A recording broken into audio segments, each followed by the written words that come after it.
here again on the house of the Lord.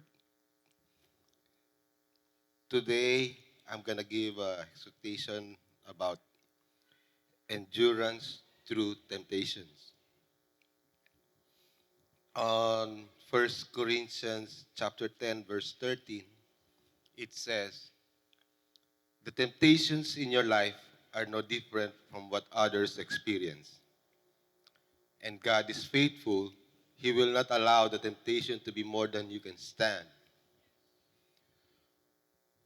When you are tempted, He will show you a way out so that you can endure." This verse is a part of a discourse on food sacrificed to idols, which began in chapter 8.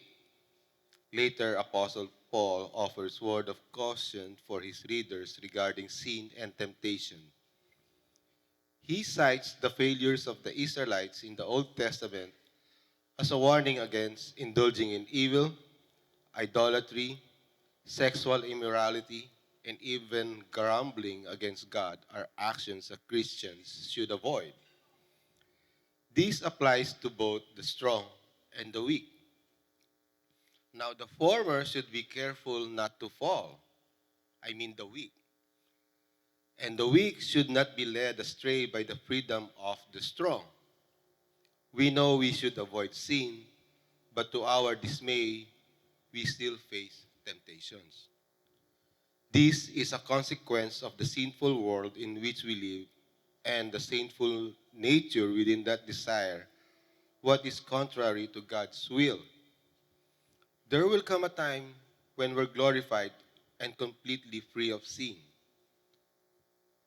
For now, as we go through the process of sanctification, Christians long for eternity.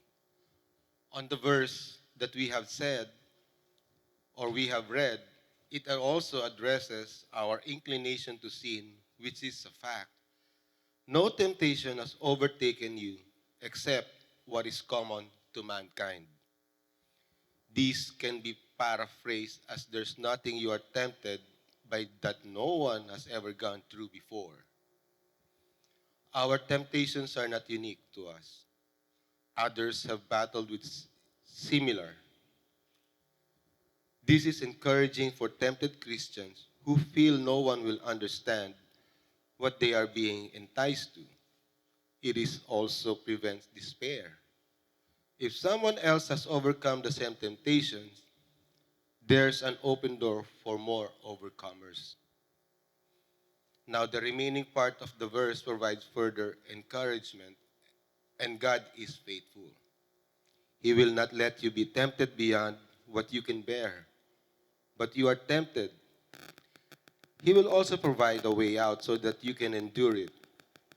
The popular slogan that says, "God will not give you more than you can handle," comes from a misinterpretation of this verse.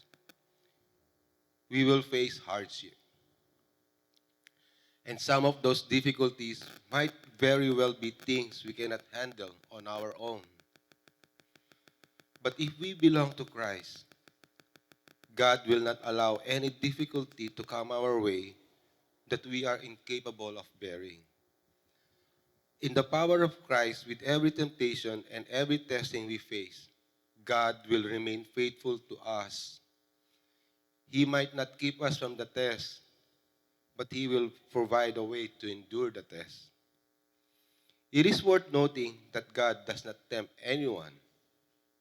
However, He is sovereign over everything, including our temptations. He knows our weaknesses, and we can trust in His faithfulness when facing temptations.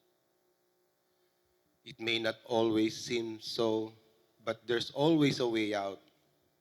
God provides an escape. We should rest in God's sovereignty, faithfulness, and strength to overcome. Sometimes we need to come alongside other Christians in an accountability setting for support and prayer. Paul taught us that if someone is overtaken in any wrongdoing, you who are spiritual Restore such a person with a gentle spirit, watching out for yourselves so that you also won't be tempted. As brothers and sisters in Christ, we are stronger together as we carry another's burden.